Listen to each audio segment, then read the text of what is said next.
নমস্কাৰ, স্বাগতম জনাইছোঁ নলেজ পইণ্ট আছাম ইউটিউব চেনেলটোলৈ। আৰু একেদিন ভিডিঅ' দিব পৰা নাই বিশেষ কাৰণত, তাৰ বাবে দুখিত। আৰু এতিয়াৰ পৰা মই ডেইলি ভিডিঅ' দি যাম আপোনালোকৰ বাবে।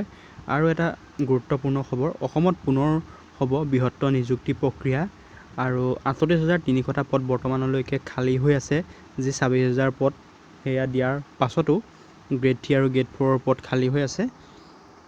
প্ৰথমটো নিযুক্তিয়ে আশাৰ সঞ্চাৰ কৰিছে চাকৰি প্ৰত্যাশীৰ মনত। বিভিন্ন ধৰণৰ বাতৰি কাকতত প্ৰকাশ পাইছে খবৰটো। তাৰ পৰাই মই যুগুত কৰিছোঁ ভিডিঅ'টো। কেইবাটাও বিভাগত ২৩,০০০ নিযুক্তিৰ পাছতো খালী হৈ আছে ৩৮,৩০০টা পদ। দ্বিতীয়টো বৃহত্তৰ নিযুক্তিলৈ অপেক্ষা নিবনুৱাৰ। ইয়াতে উল্লেখ কৰিছে সম্পূৰ্ণকৈ, আপোনালোকে দেখিব পাৰিছে নিযুক্তি দিয়া খালী পদৰ তালিকা। পদবিলাক হৈছে জলসম্পদ বিভাগ, মুঠ খালী আছে ১৮৭টা পদ। নিযুক্তি পত্ৰ বিতৰণ কৰিলে ১০৫টা পদৰ বাবে, আৰু তাৰে ৮২টা পোষ্ট খালী হৈ থাকিল। সমাজ কল্যাণ বিভাগৰো আছে ঠিক তেনেদৰে ৪৭০টা পোষ্ট আছিল টোটেল। ৬৯টা তেওঁলোকে নিযুক্তি পত্ৰ দিলে বৰ্তমানলৈকে, আৰু ৪০১টা পদ খালী হৈ থাকি গ'ল। তেনেদৰে বন আৰু পৰিৱেশত আছে, জনস্বাস্থ্য কাৰিকৰী বিভাগত আছে, লগতে গুৰুত্বপূৰ্ণ এটা বিভাগ আছে শিক্ষা বিভাগ। তাত শিক্ষা বিভাগত ২৮,১৬২টা পদ আছিল টোটেল। তাৰে নিযুক্তি পত্ৰ দিলে আপোনাৰ ১১,০৬৩জনক। ১৭,০৯৯টা পদ বৰ্তমানলৈকে খালী হৈ আছে। শিক্ষাৰ ক্ষেত্ৰতো বিভিন্ন ধৰণৰ নিয়ম নীতি নতুনকৈ আহিছে, দেখিছে। টেট পাছ কৰিব লাগিব, তাৰপাছত আপোনাৰ বি এড থাকিলেই নহ'ব, তাৰ উপৰিও এটা ফাইনেল এক্সামিনেশ্যন আপুনি দিব লাগিব। তাৰ ওপৰত মই সম্পূৰ্ণ এটা ভিডিঅ' বনাম ভাল কৰি। তাৰপিছতে আছে আপোনাৰ স্বাস্থ্য আৰু পৰিয়াল কল্যাণ বিভাগ, গৃহ বিভাগ, কৃষি বিভাগ, লোক নিৰ্মাণ বা পথ নিৰ্মাণৰ, খনি আছে, খনিজাত পদাৰ্থ, শ্ৰমিক কল্যাণ বিভাগ। আপোনাৰ সৰ্বমুঠ আছে চাওক ৬১,২৫৮টা পদ। তাৰে নিযুক্তি পত্ৰ বিতৰণ কৰিলে বা চাকৰি পালে ২২,৯৫৮গৰাকীয়ে, কিন্তু খালী হৈ ৰ'ল ৩৮,৩০০টা পদ।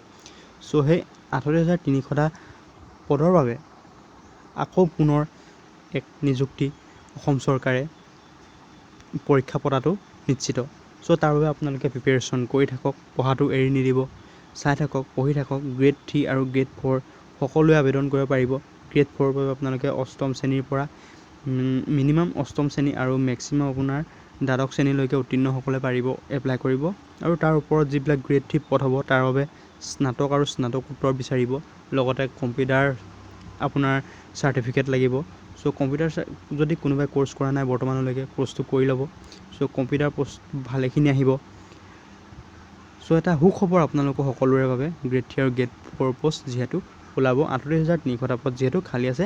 অতি সোনকালে অসম চৰকাৰে এই বিষয়ে নটিফিকেশ্যন জাৰি কৰিব, কোনটো বিভাগত কিমান পদ আছে। অনলাইন এপ্লাই কৰিবলৈ আপোনালোক সাজু হৈ থাকক, আৰু যি ডকুমেণ্টছ লাগে আপোনালোকে গোটাই থ'ব ডকুমেণ্টছবিলাক। আৰু সকলোবিলাক আপোনালোকে যি হওক আপোনাৰ অনলাইন এপ্লাই কৰিবলৈ হ'লেও ইনকম চাৰ্টিফিকেট হওক, কাষ্ট চাৰ্টিফিকেট হওক, বা আপোনাৰ PRC হওক, গোটেইবিলাক আপোনালোকে যুগুত কৰি থ'ব। তেতিয়া অনলাইন যেতিয়া এপ্লাই আহিব, আপুনি সম্পূৰ্ণকৈ সকলোতকৈ আগতেই কৰি ল'ব পাৰিব। আৰু এনেধৰণৰ আপডেট পাই থাকিবলৈ আপোনালোকে মোৰ চেনেলটোত ছাবস্ক্ৰাইব কৰি ল'ব, যদিহে আজি চেনেলটোত নতুনকৈ আহিছে। ধন্যবাদ। জয় আই অসম।